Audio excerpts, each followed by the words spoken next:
Fusilamos la desconfianza en un país que está viviendo la incertidumbre política, económica. Horst Greve no necesita la bienvenida, es parte de esta casa, doctor de cabecera mío y de La Razón y de Extra. Gracias, Claudia. Estoy viniendo después de bastante tiempo. ¿Verdad? Y pensaba que en este Multa lapso... por no venir después de tanto tiempo. No tenía nada bueno que comentar y ahora peor todavía. Entonces, con lo que has dicho, yo estoy totalmente de acuerdo, pero creo que hay que ordenar un poco esa interpretación de los ámbitos en los cuales está el país en dificultades. Comienzo con Horst porque juntos le vamos a dar la bienvenida, esta vez, sí, por primera vez, a Jaime Dunn, consultor financiero. Lo he visto en otros medios y he dicho yo también quisiera compartir argumentos, ideas cruzadas con otros economistas. Bienvenido y que sean muchas veces que esté acá. Jaime, ¿qué tal? Claudia, muchísimas gracias, un honor estar aquí. Disculpa, sé que hemos tenido que aplazar esta entrevista bastante tiempo por otros temas profesionales, pero un gusto, un placer estar aquí y especialmente también por tener la compañía de Horst y poder intercambiar algunas ideas. Perfecto, como dice Horst, hagamos esto, como digo yo, como la cueca, pero como dice Horst, poniendo un contexto. Se va la primerita, Horst. Mira, yo creo que tenemos que separar tres ámbitos primero en términos analíticos. Aquí hay una crisis económica y lo grave es que es negada por parte de las autoridades. Se sostiene que no hay crisis, lo que hay son pequeñas dificultades que serán superadas utilizando las mismas herramientas del modelo que ha caracterizado la gestión desde los últimos 18 años. Entonces, eso es lo primero, la economía.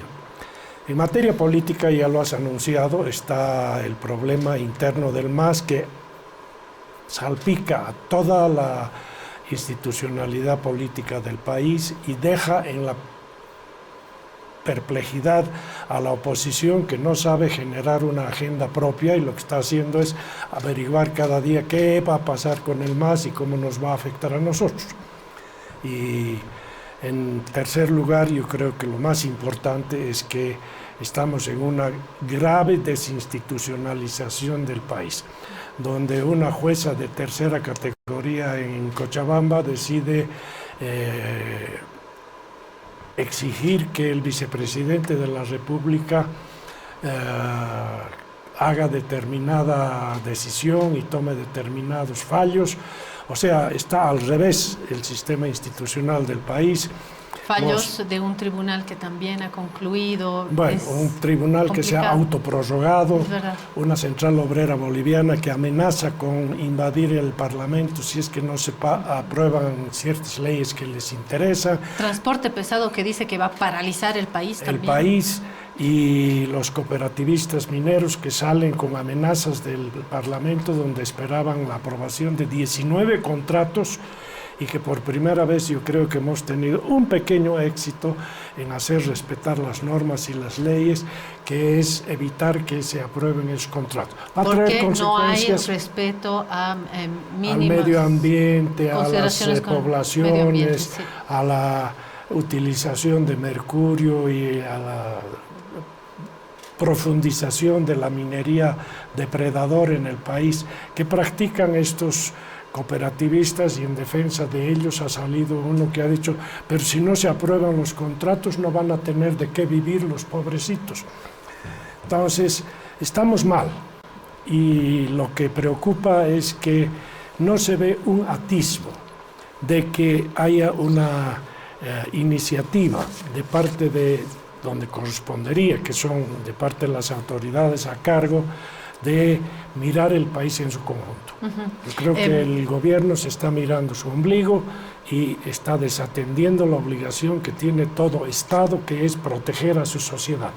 Mientras cruzo el puente hacia Jaime, se me ocurre pensar que el modelo económico puede tener una serie de errores, puede tener aciertos también. Hemos tenido varios éxitos, varias fiestas, no sé si sostenibles, no sé si han necesitado un replanteamiento, una sostenibilidad. Hemos tenido muchos errores también. No sé si todos corresponden al modelo. Ahí no estaría tan de acuerdo con Horst en echar por tierra el modelo como tal, pero sí el funcionamiento de un modelo económico. Pero eso porque en lo particular estoy con un modelo con más Estado, con más distribución, pero obviamente necesita muchos ajustes, necesita políticas económicas, y en estos momentos la tormenta es fuerte, no solamente los desacuerdos adentro, sino lo que viene por Pero fuera. un ¿no? ejemplo que es patético ya. El ministro declara que hay un tanquero que está llegando con 366.000 barriles de diésel a Arica para Bolivia, que viene desde Rusia.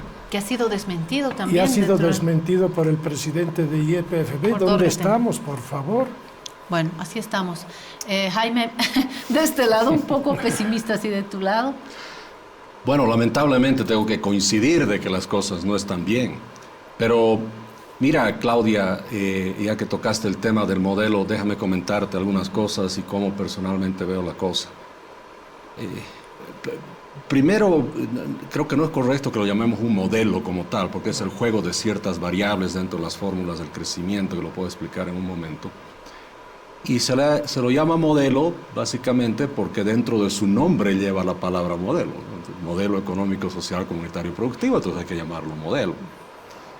Es igual que yo me llame Brad Pitt Jaime Dunn y me vas a tener que llamar Brad Pitt aunque no lo sea, no te queda otra, ¿no es cierto? Entonces aquí sucede más o menos lo mismo.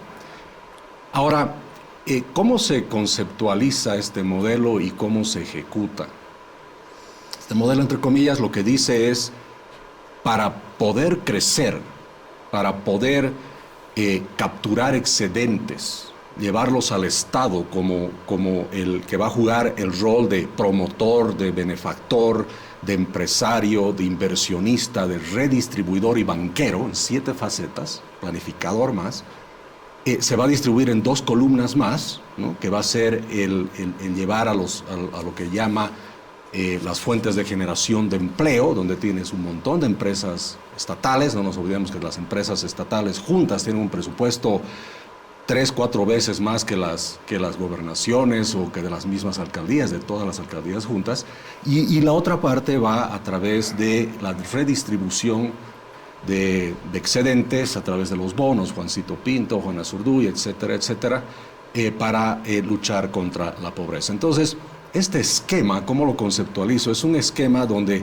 justamente en las palabras que usa, dice vamos a capturar excedentes, guión riqueza, yo lo veo así, para redistribuir. Entonces, cuando tú tienes un concepto en la economía, bajo un modelo, entre comillas, que lo que va a hacer es capturar riqueza y redistribuir, va en contra de lo que yo creo que debería ser un modelo realmente. Un modelo que no captura excedente y redistribuye, sino que genera excedente, que genera riqueza, no que redistribuye la poca riqueza que hay. Entonces, como una torta que la dividimos entre los 3. Pero se puede generar riqueza y distribuirla. Pero esa es la parte del modelo, entre comillas, repito, que debería haber habido y nunca hubo. Por eso nunca, para que puedas seguir generando más, tienes que seguir con inversiones productivas, con promocionar el ahorro, la inversión privada, la inversión extranjera. A mí me parece muy interesante cuando tenemos el ala arcista y el levista, y el arcista le dice es que tú nunca invertiste, tú nunca exploraste, ¿no? Nunca invertiste en exploración, que es cierto, es una de las inversiones que se debió hacer y no se usó. Entonces, por eso este modelo, ¿no?, termina agotándose rápidamente. Creo que nació, ¿no es cierto?, lamentablemente con el destino de tener que agotarse, porque hablábamos solo de la redistribución de excedentes y ya se advertía desde el 2012, 2011 de que no se estaba haciendo las exploraciones y las inversiones necesarias. Pero además hay un saber viejo de generar sobre la base del extractivismo. ¿Será nuestra maldición como país? Pero por supuesto, o sea, ese es el otro tema, ¿no?, que apostamos totalmente, en mi opinión, a 2 cosas que son muy complejas: a que el Estado lo haga todo y sea con los recursos de la naturaleza, ¿no? Cuando creo que Está claro que los estados modernos son los que son más participativos y dan más libertades y oportunidades al sector privado. Mira, ¿qué resultado hemos tenido después de todas estas promesas? Pero hay también otro saber antiguo, Jaime, de una empresa privada que también se apoya muchísimo en el Estado y que pretende que el Estado le solucione todo. Es decir, hay un alma estatista no siempre positiva, tanto en el propio Estado como desde fuera, ¿no? Sí, te voy a dar razón, que evidentemente hay muchos empresarios, especialmente que hemos tenido este estatismo, especialmente desde los años 50, que justamente han desarrollado sus negocios y sus modelos de negocios apoyándose totalmente con el Estado, ¿no es cierto? Que obviamente no es la mayoría. Tú tienes, por ejemplo, 85% de la informalidad, más allá de que hay temas que están reñidos con la ley y la legalidad, pero la informalidad es el ejemplo de actividad económica, de personas que como agentes económicos, pequeños empresarios que no dependen absolutamente del Estado. Es el 85% de esa gente ocupada, ¿no es cierto?, que no depende del Estado. Y justamente ahí hay que diferenciar el empresario que depende del Estado, es, en términos un poquito más académicos, es más un mercantilista que un empresario que debería vivir bajo las normas del mercado, la libre competencia, y por supuesto el tener una ayudita del Estado no es algo... O ayudota como la subvención. Y bueno, al final de cuentas una ayuda que no ayuda, porque al final de cuentas, tengamos claro, el Estado cuando te da una subvención te abarata los costos, pero el costo de la subvención es tan grande, es un gasto tan grande que se queda sin recursos, empieza a generar déficits fiscales, empieza a tener que conseguir recursos endeudándose o como ahora acelerando la impresión de billetes, te genera inflación, que es un impuesto, es el impuesto más nocivo, el impuesto más complejo, regresivo, que afecta más a los pobres. Te ayuda con una mano, subvencionando y regalando cosas, y te la cobra tarde o temprano con la otra mano a través de otros mecanismos como es el desabastecimiento y la propia inflación. En un artículo publicado en El Animal Político, Álvaro García Linera, no sé si es santo de devoción de ustedes, decía que una de las piezas más frágiles en una familia, en un individuo, en una sociedad, es eso, el ver perder el valor de su dinero. El ver que uno gana en bolivianos, ahorra en bolivianos y que mañana ese ahorro, que es fruto de mi trabajo, mañana vale menos. Creo que es un eslabón clave como para ir ya a lo que vamos a hacer mañana, y ahí vamos a la segundita. Acabamos de hacer una introducción general, necesaria, pero general, sobre el contexto económico. Es como decir qué es lo que tenemos que comer, qué no, más frutas, más vegetales, menos papa frita. De acuerdo, ¿qué vamos a cocinar mañana? ¿Qué voy a hacer mañana? En la economía, ¿cuáles son las tareas a cortísimo plazo? Bueno, hay dos temas que dividen las aguas en la interpretación de los especialistas, de los economistas, etcétera, ¿no? Es el tema del rol del Estado, la contraposición entre economía con intervención estatal y economía con funcionamiento del mercado. Y el otro es el tema de la peligrosidad de la inflación en comparación con el desempleo. Entonces, digamos, del corto plazo, efectivamente la inflación es uno de los peores males que le puede tocar a uno, y sobre todo cuando esa inflación es creciente. Ahora, ojo, en su momento hemos valorado que se haya contenido la inflación como región. Pero, como habré dicho aquí ya unas 20 veces, ha sido una inflación sofocada, asfixiada, estrangulada, como se quiera. Reprimida, diría yo. Reprimida, una inflación reprimida. Cualquier adjetivo que tú utilices para decir los precios no suben en el país como deberían porque hay una intervención administrativa del Estado para mantener precios bajos mediante una serie de dispositivos, uno de los cuales es el más importante, que son los carburantes. Y los carburantes traen consigo toda una serie de consecuencias sobre los otros sectores, por una razón: no los producimos. los importamos. En el exterior están caros y tienen que llegar al país de diferentes fuentes, y el balance energético del país, el balance comercial del sector hidrocarburos se ha invertido. Antes exportábamos gas y con eso podíamos solventar una serie de importaciones, incluyendo las necesidades de carburantes. Pero Jorge, ¿no es deseable, por lo menos en ciertas interpretaciones, modelos, que haya una presencia, intervención, regulación, un paraguas estatal? Porque la otra es que el Estado diga, bueno, compañeros, si llueve, mójese, si graniza, no soy ustedes su propio principal defensor del mercado libre, ni mucho menos, pero tampoco soy el defensor de unas intervenciones incompetentes de los administradores públicos. No es que la mala gestión, la ignorancia y la incompetencia, la falta de información y el dogmatismo no generen perjuicios que pudieron haberse evitado si es que se hubieran hecho las cosas como se deben hacer. La intervención del Estado no puede ser en una sola dirección. Cuando se mueve la economía, se mueve el exterior, llegan señales desde afuera que están cambiando las relaciones internacionales, la economía, los precios internacionales, etc. Hay que hacer las previsiones de tu intervención. Y no puedes seguir con el volante fijo yendo por una carretera que es zigzagueante. Entonces, fue bien cuando había precios internacionales que nos beneficiaron. El primer gobierno del MAS tuvo suerte de que encontró una ola de precios en alza internacional de materias primas que pensaron que iba a ser para siempre. Y entonces no se prepararon como debía ser para los años... Para el invierno. Para el invierno, las vacas flacas o como le llames.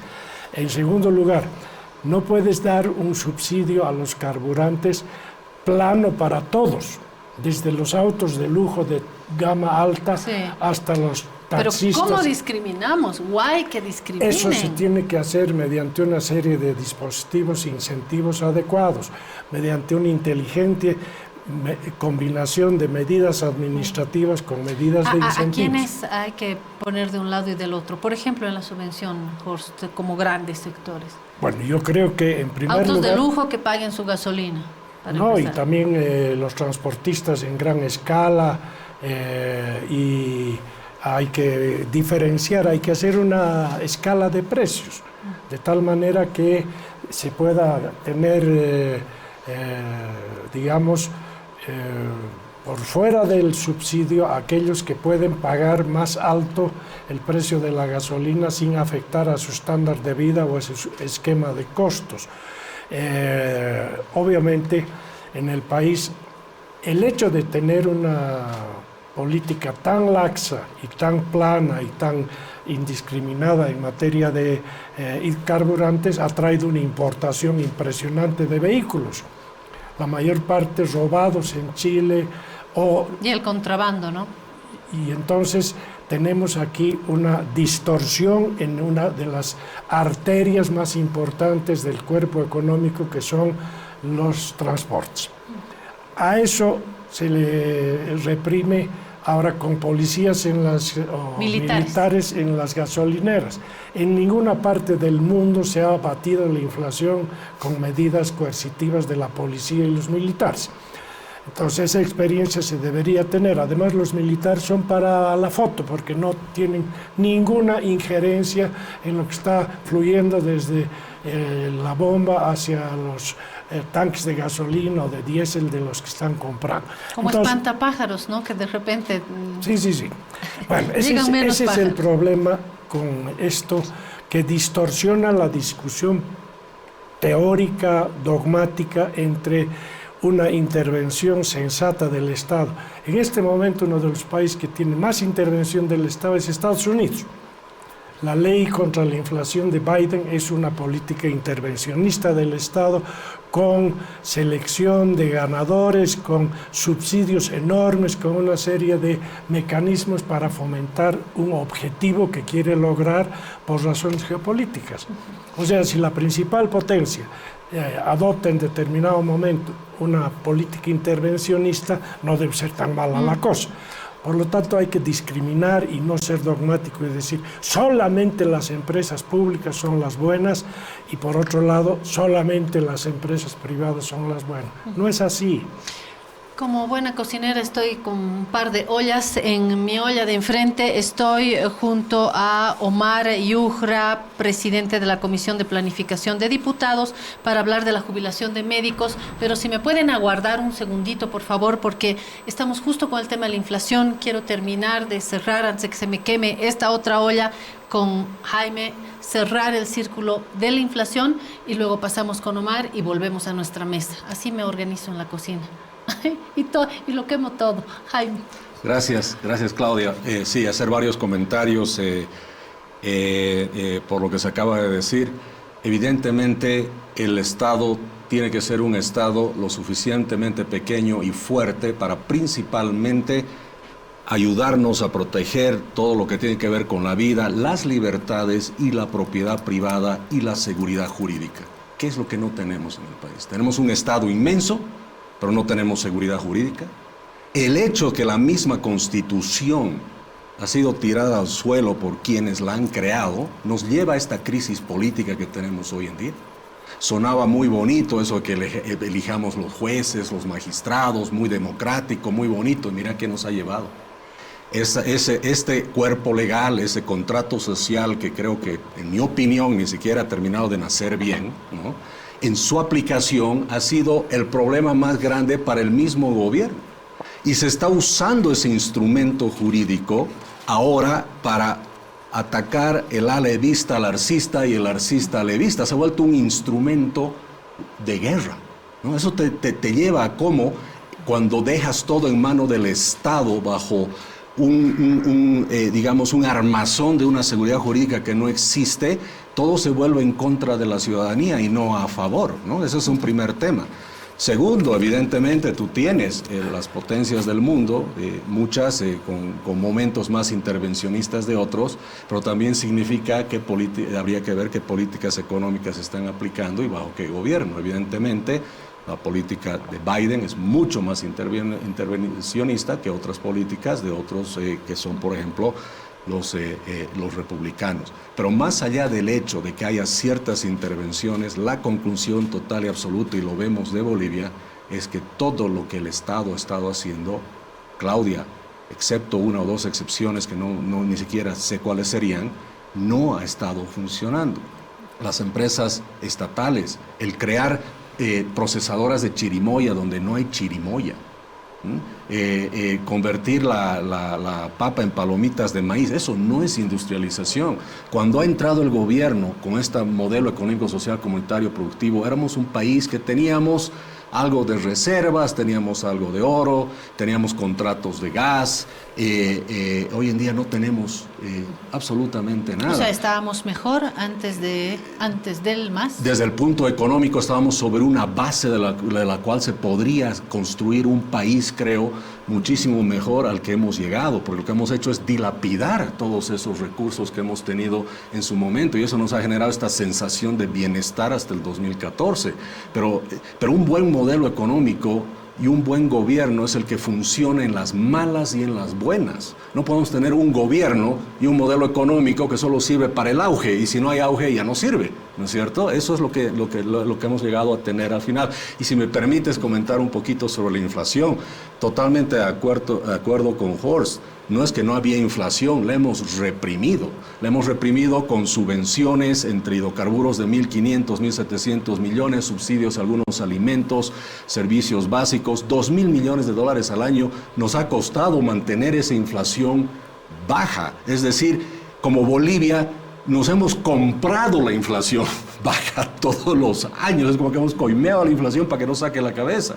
Y cuando nos dicen, no, pero tenemos la inflación como Suiza, No, esos países no se compran su inflación. La mejor manera de mantener la inflación baja es ahorrando, invirtiendo y produciendo. Cuando la productividad sube en el país, eso hace que los precios sean más bajos, que los consumidores tengan alternativas y los precios se controlen de esa manera. No solo con 2.000 millones, ahora con las Fuerzas Armadas queremos controlar la inflación.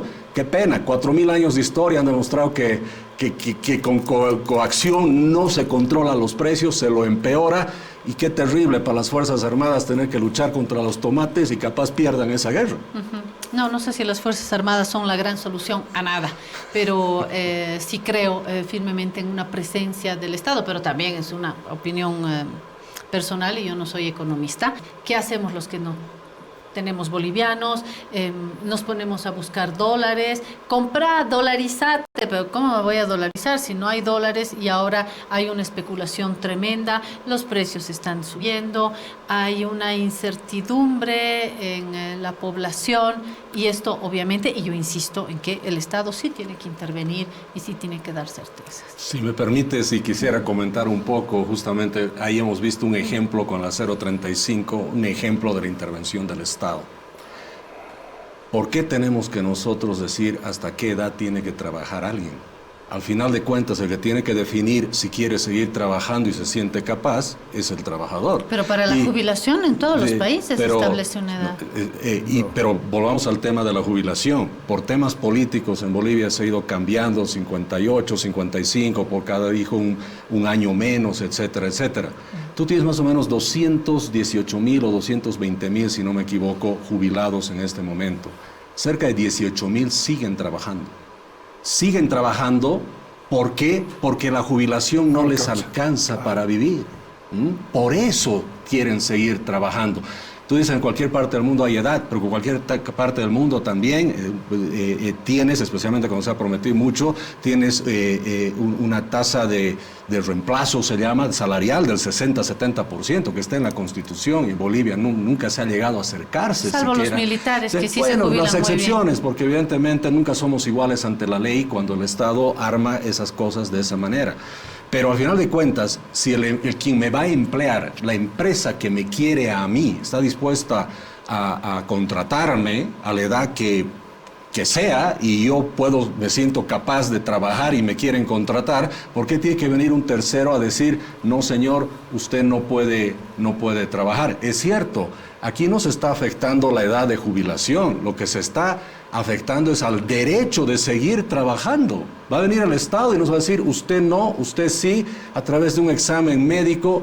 Y ¿sabes qué, Claudio? Lo peor de todo, mientras más exámenes, análisis, controles, formularios... Más corrupción también. Más corrupción. Entonces vas a ver el de 95 años trabajando simplemente porque pudo pagar unos pesos más y el otro que no. Entonces se dan más injusticias. Respecto al tema de los dólares que decías, evidentemente la población ya está sintiendo el efecto de la pérdida de valor de la moneda nacional, ¿no?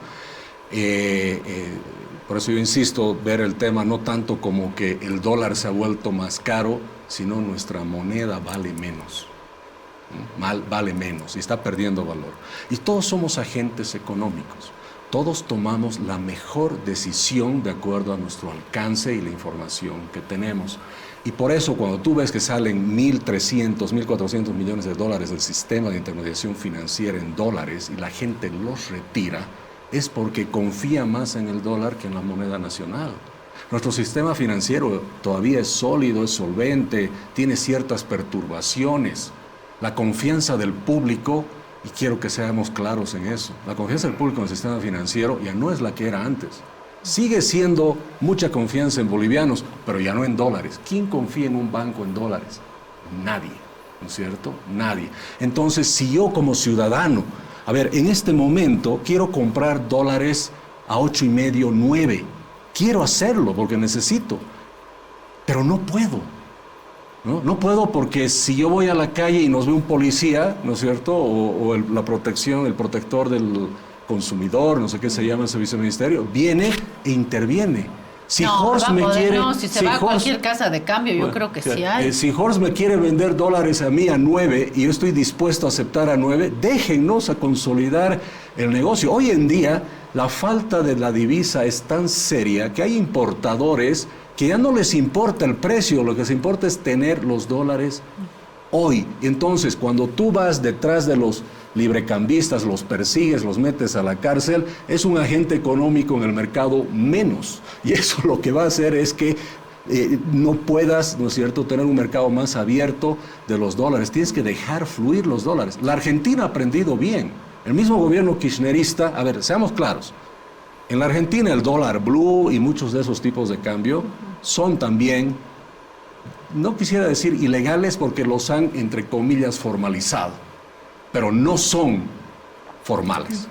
Sin embargo, el gobierno no interviene en eso. Pero existen. Existen y deja que se publique en la prensa el dólar blue. En Bolivia, a ver, publica aquí en La Razón el tipo de cambio paralelo y vas a tener problemas legales. Ahora, no he visto tanto control. De hecho, he visto casas de cambio, boutiques que dicen dólar, dólar, ¿no? Con un letrerito. Bueno, la cuestión es que la inflación y la escasez de combustibles y de dólares están mediadas por una serie de distorsiones que tenemos en nuestro sistema económico, que son los precios relativos. Los precios normalmente son señales a partir de los cuales los agentes económicos, las familias y demás se orientan en sus decisiones. Pero cuando eso está al revés, cuando está patas arriba, entonces ya empiezan las cosas a estar mal. Alguna vez yo he sostenido aquí que la especulación que hace el Estado es una especulación perversa, porque compra caro para vender barato, y eso genera un déficit en las cuentas del Estado. ¿Estamos hablando de los hidrocarburos? De los hidrocarburos, pero también otras cosas. Tenemos una situación en la cual el Estado ha puesto frenos, trancas, etcétera, en toda una serie de lugares innecesarios. Y uno de los peores momentos en este momento es el tipo de cambio fijo. Si tú aplicas una liberalización de las trabas que impiden que el dólar se equilibre en algún nivel mayor del que tiene ahora, entonces las cosas van a empezar a mejorar.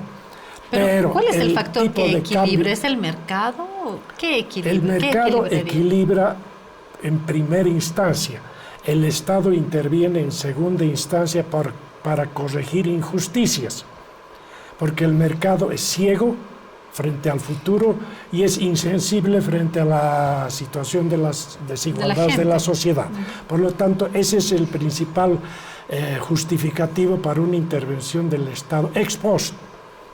No cuando empieza a trancar todo y logra trabar las decisiones que normalmente serían las que toman los estados. Pero yo insisto, ahora, no se traba del todo. Si uno se va aquí a una casa de cambio, puede conseguir. Pero, cuando uno alquila, no tengo dólares, pero me da esta, o pero, ¿a qué cambio? Sí, pero o Claudia, si vendo... está contra la norma eso. Está contra la norma. Yo no podría firmar, por ejemplo, un contrato con alguien que te vendo a este tipo de cambio, porque legalmente no está permitido. Bueno, digamos que lo que es la consecuencia general y principal de esto es que hay un mercado negro, un mercado clandestino creciente,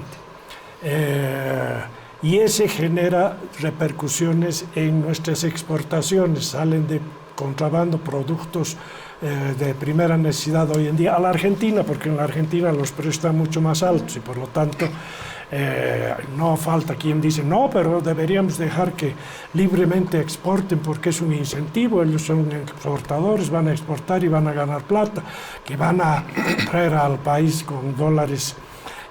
No es eso lo que importa. Lo que importa es generar una situación en la cual la dirección de los cambios en los precios corresponda a las circunstancias externas. Tenemos una economía fundada en recursos naturales. Los recursos naturales tienen ciclos. Desde el siglo XVIII, fines del XVIII, hay oscilaciones de los recursos naturales de largo plazo. Todas las políticas que no eran del todo buenas, algunas mejores que otras, de la época neoliberal fueran neutralizadas por el deterioro de los términos del intercambio de nuestras exportaciones. Todos los beneficios que se obtuvieron de los años de auge no fueron las buenas políticas, fueron los altos precios, la mejora de nuestros términos del intercambio. Son datos que nos vienen del exterior. Por lo tanto, eso hay que compensar, hay que manejar, pero de una manera inteligente y sobre todo informada, y sobre todo no mintiendo, y sobre todo no haciendo campañas publicitarias y campañas defensivas de medidas que ya son indefendibles, en lugar de corregir las cosas mediante acuerdos.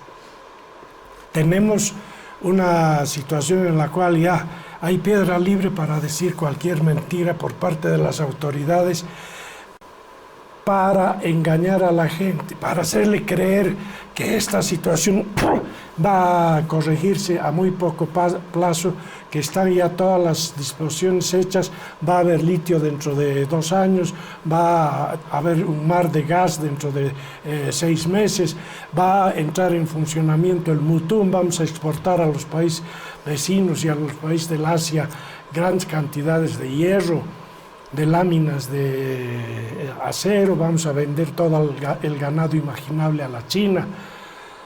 Eso no va a ocurrir en el corto plazo. Y el programa de exportación de carne a la China es un programa altamente depredador de nuestras llanuras amazónicas. Es una de las últimas informaciones, ¿no? Que estamos entre los países claro, pero principales de es lo exportación. más depredador del mundo el producir carne para la exportación de los chinos y que nosotros quedemos en pocos años sin nuestros bosques, sin nuestras llanuras, con una desertización. ¿Cómo hacen en Argentina, por ejemplo, gran exportador? Porque no tienen el bosque amazónico, tienen la pampa húmeda que tiene una fertilidad enorme. Por otra parte, no pensemos únicamente en las relaciones de corto plazo, tenemos que mirar el horizonte estratégico del país con muchos años de anticipación y tenemos que acomodar las decisiones de la gente, del Estado, de los empresarios, que no son muchos y se han acostumbrado también a vivir bajo el amparo de una serie de medidas específicas para ellos y por eso tenemos también informalidad. Entonces, falta gestión inteligente de parte del Estado que sepa dónde poner el ojo justiciero del Estado, porque el Estado tiene que distribuir justicia social, no a través de fallos judiciales, sino de medidas de política económica que oriente a la gente. A ver, se han tocado temas muy importantes que creo que es importante también, valga la redundancia, recalcar. Creo que es muy interesante cuando Horst habla, y estoy de acuerdo con él, de que los precios relativos están fuera de control, porque no hay relatividad de precios.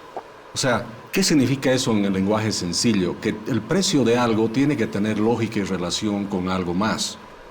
Por ejemplo, en Argentina se llegó a un punto donde el precio de una pizza equivalía a 140 pasajes de tren. O sea, no tiene ningún sentido, ¿no es cierto? Entonces, pero eso se da porque el Estado está interviniendo en la economía, alterando los precios relativos y, en otras palabras, haciendo que los precios sean irreales. El subsidio hace eso. La marraqueta, te aseguro, Horst va a estar de acuerdo conmigo, Horst, no vale 50 centavos. O sea, no vale. El peaje no tiene ese precio. Los precios que tenemos son precios irreales porque a costa de 2.000 millones de dólares el gobierno está artificialmente manteniendo los precios bajos. Entonces, he visto una estimación que no es nada oficial y simplemente la vengo analizando hace unos meses, que si el precio a los combustibles vuelve al precio o en realidad va al precio que debería tener de mercado, se estima que unas 30.000 industrias en el país, entre obviamente grandes y pequeñas, dejarían de funcionar, porque el producto que venden tiene un margen de ganancia por el producto que venden, pero el componente del subsidio es uno de los más importantes. Sí. Entonces, esa empresa no está ganando porque su producto es bueno y la gente lo quiere. Está ganando plata porque el gobierno le está abaratando el combustible. Ese tipo de empresas, por ejemplo, son las anomalías que se dan cuando se interviene en el mercado. Sin embargo, perdón, paréntesis, Jaime, ¿dónde está la realidad concreta de los precios? Pongo un signo de interrogación también sobre el mercado, porque el mercado no es la única instancia, esa línea oferta y demanda no es la única instancia que marca la realidad, el valor real de un precio, ¿no? No sé, una media de Maradona cuesta $4 millones. ¿Es real ese Es que precio?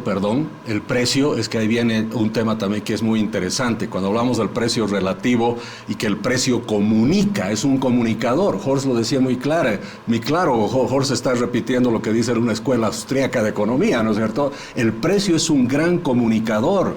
Y si no lo dejas moverse libremente, no sabes dónde hay abundancia, no sabes dónde hay escasez. Por eso hay que dejar que los precios se muevan libremente. Y tengo que estar ¿Y la especulación? en desacuerdo de que justamente el precio más justo es el que el mercado está determinando más bien. Ahora, ¿por qué la media de Maradona vale 4 millones? Porque esto va también contra la teoría marxista, que el precio es simplemente los insumos más el trabajo. Eso es mentira. Por eso cuando aparecen los marginalistas 5 o 6 años después de Marx, cuando escribe el primer tomo del Capital, se dan cuenta de que el precio no se determina así. También en realidad el precio es subjetivo, viene la subjetividad del valor.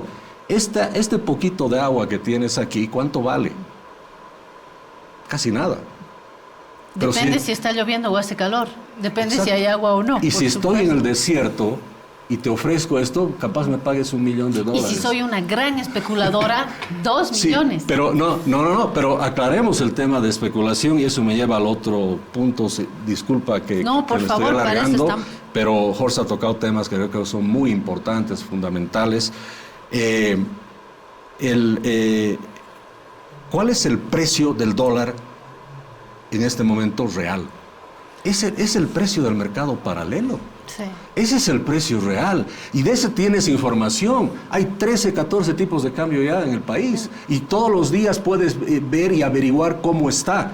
Yo te pregunto, ahorita le pregunto a Horst, ¿cuánto hay de reservas en el Banco Central esta semana? No sabemos. Y esas reservas son las que dan respaldo al tipo de cambio oficial. Entonces, ¿qué digo yo? En realidad, el tipo de cambio oscuro o negro por falta de información es el tipo de cambio oficial y el más transparente es el precio de mercado que tienes en los mercados paralelos. Lo que no tenemos es reserva de tiempo. Estoy con un déficit de 4 minutos. Me va a colgar Junior Arias en Detrás de la Verdad. La conclusión en una línea, Horst. Sí, yo creo que esta conversación recién se ha iniciado. Creo que la tenemos que continuar porque tiene muchas aristas y lo único que creo que es recomendable en una situación de falta de expectativas positivas y de angustias y de, digamos, incertidumbres es el acuerdo social, es el diálogo. Hay que dialogar para enderezar las cosas que están chuecas, hay que colocar las prioridades en su justa dimensión, hay que evitar dogmatismos que nos llevan a posiciones religiosas equivocadas. Información, diálogo entre los que pensamos diferentes, más valioso que el diálogo entre quienes pensamos igual. Jaime Dunn, gracias. Seguiremos con estas conversaciones. Y Horst Gerde, como siempre. Sí. Gracias, Claudia. Simplemente decir, lo bueno es que hay experiencia, hay estadísticas, hay números, se sabe cuáles son los países más exitosos, qué hace un país exitoso, tiene institucionalidad, tiene mayores libertades, tiene mayor apertura de mercados, está todo ahí para estudiar. La experiencia es nuestro mejor amigo.